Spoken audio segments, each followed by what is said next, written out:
Garden Basics with Farmer Fred is brought to you by Smart Pots, the original lightweight, long-lasting fabric plant container. It's made in the USA. Visit smartpots.com/Fred for more information and a special discount. That's smartpots.com/Fred. Welcome to the Garden Basics with Farmer Fred podcast. If you're just a beginning gardener or you want good gardening information, well, you've come to the right spot.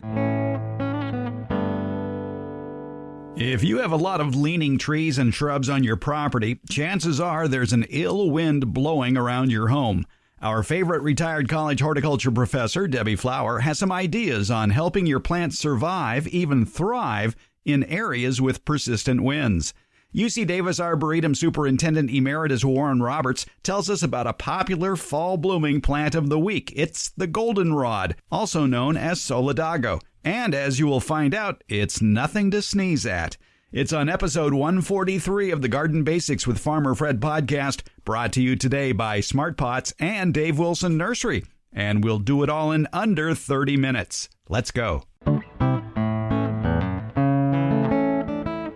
We like to answer your garden questions here on the Garden Basics podcast. Debbie Flower is here, our favorite retired college horticultural professor. And we get a question from San Luis Obispo County on the Pacific Ocean in the middle of the state. It's a beautiful area. Here's Lisa with her question.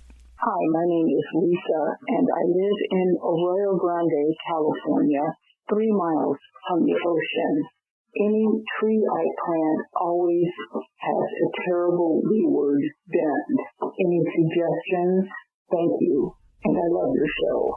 Thank you for calling. And she called us at 916-292-8964, 916-292-8964. You too can call and leave a low-quality audio question with us to answer. Or for high audio quality, go on your computer or your smartphone to speakpipe.com/garden basics, speakpipe.com/garden basics. And then all you have to do is yell at the phone and the question will get here in real high audio quality. So let's tackle Lisa's question there. Yeah, when you live near the coast where there are persistent winds, and that could be in many places across the country, inland as well. You know what farmers have been doing for years and years and years is building windbreaks. Right.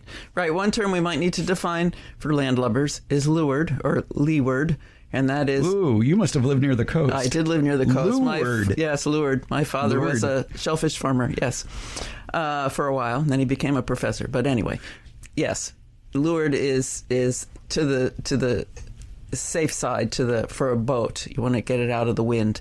It's away from the wind.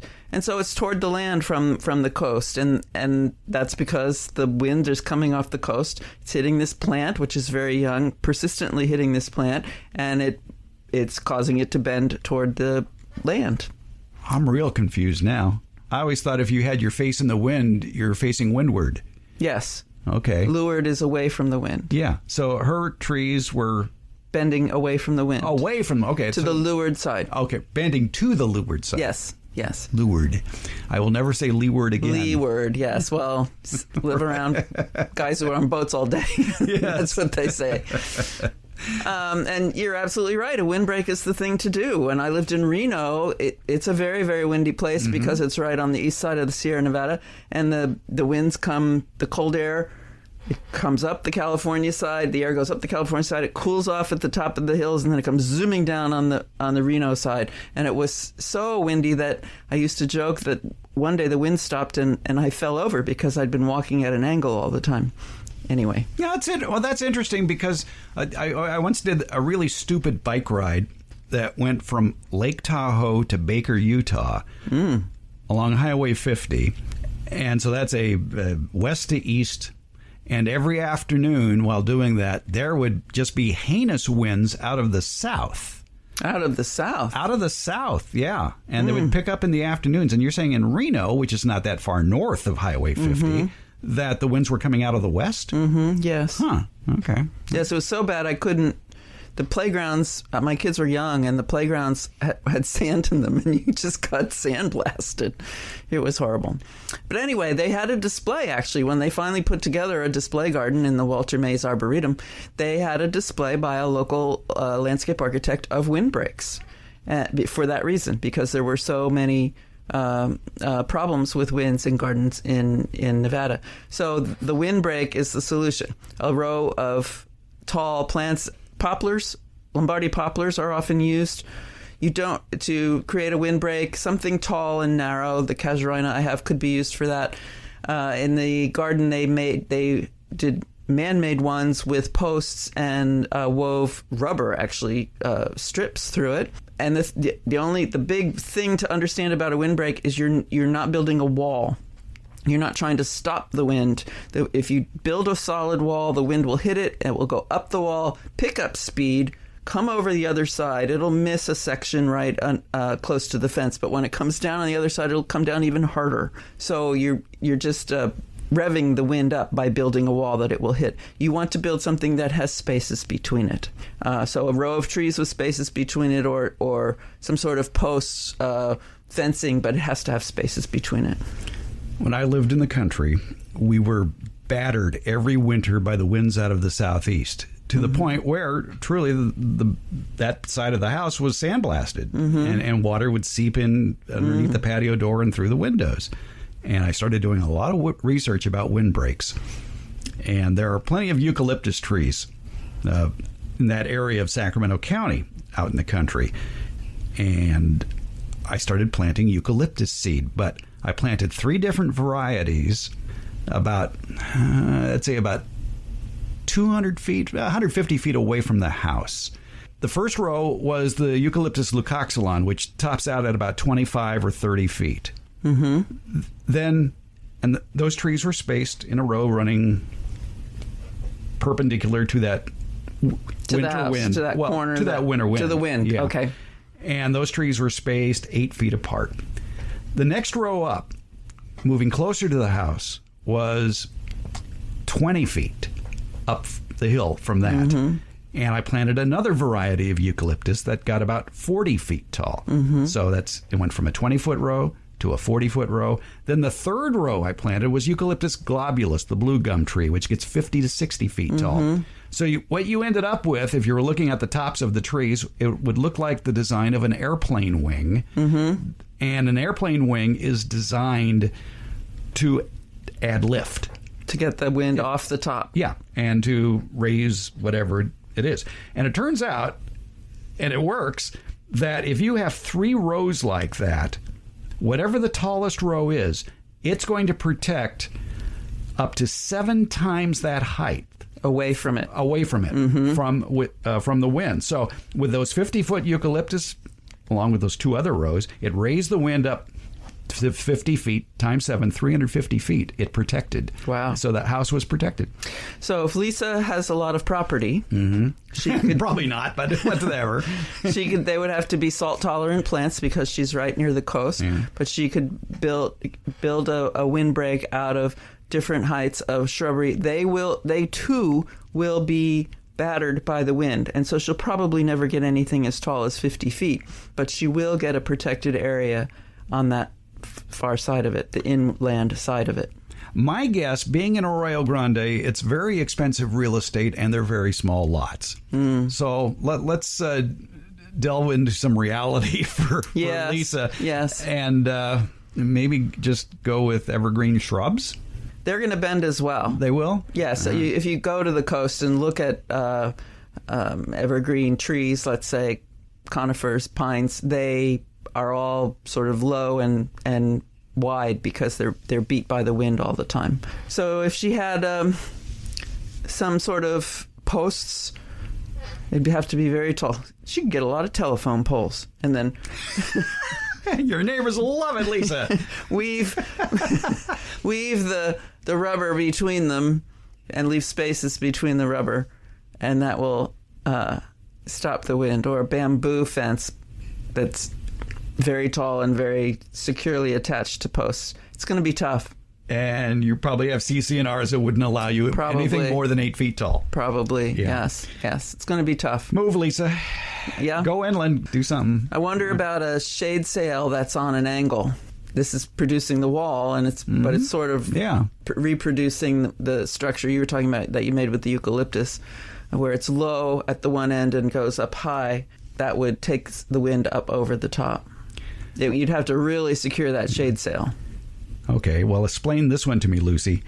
When I was growing the pin oaks and the scarlet oaks, and there was a persistent wind the rest of the year from the west, the delta winds from the west. And in their early stages of life, these pin oaks and scarlet oaks had a definite bend eastward. And I forget who told me, they said, don't worry about it, they'll straighten themselves out. They did. Did they straighten themselves out? Or the other thing a tree will do is on that bent part, again, it has to do with hormones. We were talking about auxin before. It has to do with collection of hormones at that spot. Will generate a new leader from that spot. Possibly. Yeah. Yeah. But why would that one be straight? Well, you said the wind changed. Well, the winter wind, which is the worst, was coming out of the southeast, but that was only during the winter. Spring, summer, and fall, the persistent afternoon wind was out of the west, and it was really windy. Okay. And yes, those young trees did have a bend to them to the east, but in time, I didn't see it. It can be continuous. Here's another bypass. Okay. I started a mesquite tree from seed. We did it at school, and somebody who worked in caring for the plants, the tree was maybe a foot tall, topped it. Bad thing to do to a tree. And so it didn't develop a leader. It just had all these floppy branches.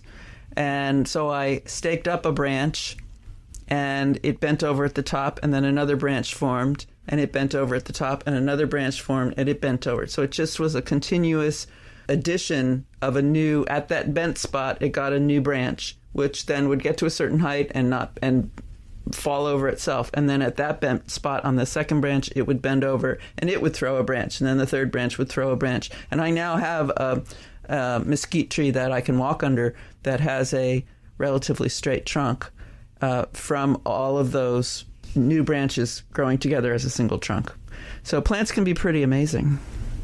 But in that whole thing, I did not hear you say, so top your trees. No, topping trees is the wrong thing to do. Yes. But judicious pruning, if you do see something that's starting to go up straight, you remove some of the side growth so that you get it becomes the leader. You can choose the leader. I just thought of an answer for Lisa. This will work, and Lisa, you'll make money from it. Around here, especially in the more rural areas, when the cell phone people are putting up towers, they will bow to local demand and disguise the towers. And some of these towers look like ugly Christmas trees. But, at first glance, you think, oh, that's a weird-looking tree. But you think it's a tree from a distance. So, Lisa, you could contract with Verizon and AT&T and T-Mobile and all those companies to build cell towers in your backyard and disguise them as a tree. There you go. And then you've got a windbreak. A metal tree. And your neighbors would kick you out. But you'd have great reception. So ultimately, yes, I don't think we have a good answer for Lisa. There are things to try, but she's working against a very strong force of nature. Move. Yeah, or grow something shorter than your fence. Right. Bonsai. That's really short. Yes. Well, we tried, Lisa.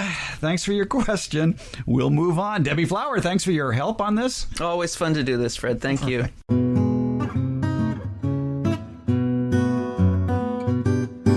We're glad to have Smart Pots on board supporting the Garden Basics podcast. Smart Pots, it's the original award-winning fabric planter. It's sold worldwide, and Smart Pots are proudly made 100% in the USA. Smart Pots come in a wide array of sizes and colors. If a frost or freeze is in the forecast, moving your frost tender plants that are in the Smart Pots that have handles make them easier to move closer to the house for added warmth, or you could even move them inside for the winter. Visit smartpots.com/Fred for more information about the complete line of SmartPots lightweight, colorful fabric containers. And don't forget that /Fred part, because on that page are details of discounts when you buy SmartPots at Amazon. If you want to see them before you buy, SmartPots are available at independent garden centers and select Ace and True Value hardware stores nationwide. To find a store near you, visit smartpots.com/Fred. If you're thinking of growing fruit trees, or maybe you already have your own backyard full of fruit trees, well, you probably have a million questions. Like, which fruit trees will grow well where I live? What are the tastiest fruits to grow? How do I care for them? What are the most important things to know when starting a backyard orchard? Well, the good news is those answers are just a click away with the informative videos that you can find at davewilson.com. That's Dave Wilson Nursery, the nation's largest grower of fruit trees for the backyard garden. At davewilson.com, you'll also find planting tips, taste test results, fruit variety recommendations, and links to nurseries in your area that carry Dave Wilson fruit trees. Your harvest to better health begins at davewilson.com.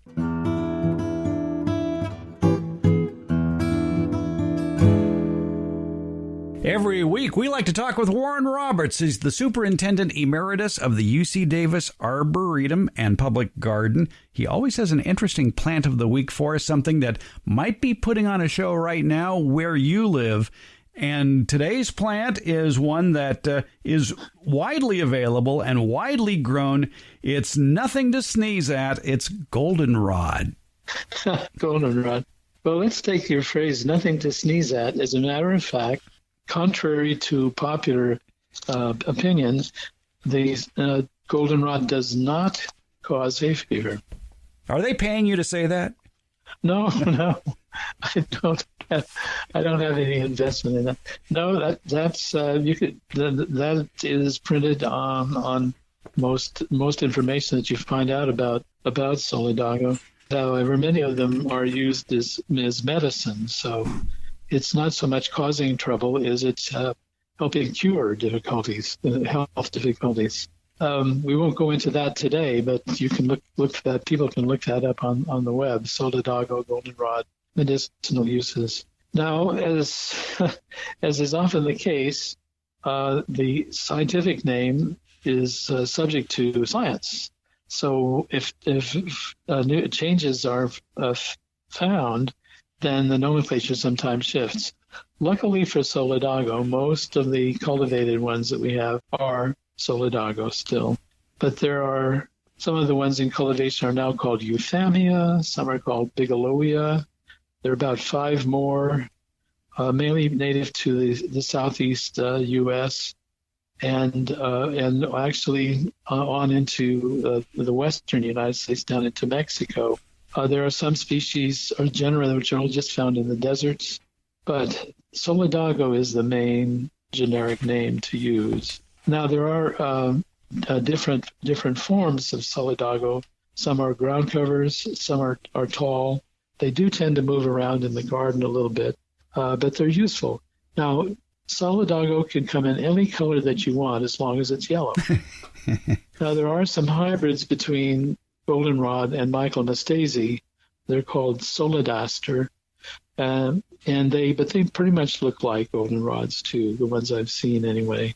The ones that are ground covers, or that is to say low growing, have, I think, a very nice usefulness in the garden, and they really only need once a year care. When they start looking after the flowers have faded, the plants start to look a little ratty, then just cut them back to the ground and they'll come back for you.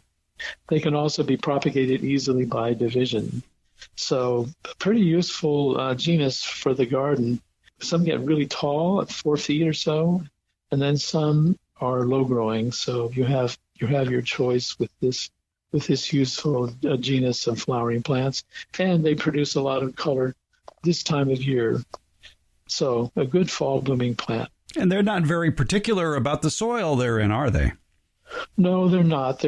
They pretty much like most any plant, like well-drained soil, but they can grow in clay or loam or even rocks. So they're pretty useful. I remember a garden in Sparks, Nevada, that was really a big rock, and the goldenrods did fine there. They do need a little water in summer to thrive. Even the California native does better if you water it a little bit in the summer. Full sun or light shade, the Solidago, the goldenrod, does quite well. Many of the latest hybrids, too, are very recommended with names like Crown of Rays, Golden Baby, Golden Mosa, and Little Lemon, all of which get, maybe 2 feet high or so. So that's a nice selection you might find at your local nursery. The Goldenrod, the plant of the week, courtesy of Warren Roberts from the UC Davis Arboretum and Public Garden. Their website, arboretum.ucdavis.edu. Pay a visit. Check out all the plants that they have there in the Arboretum at UC Davis. And you can read about the plant sales that they have coming up in October as well. If you happen to be in Northern California, you might want to check that out. The Goldenrod. Warren Roberts, thanks so much for making me put the Claritin away. You're welcome, Fred.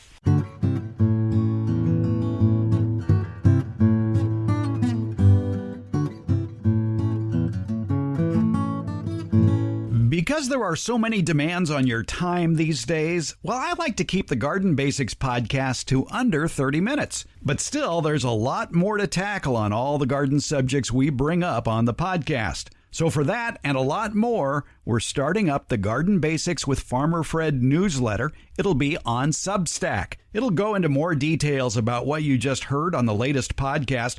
So yes, it will be a good supplement for the Garden Basics podcast, but there'll be a lot more garden-related material and, probably pictures of my dogs and cats as well.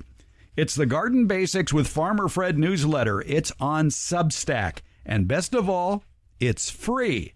There's a link in today's show notes, or just go to Substack.com and do a search for The Garden Basics with Farmer Fred. That's Substack.com. The Garden Basics with Farmer Fred newsletter. Did I tell you it's free? It's free.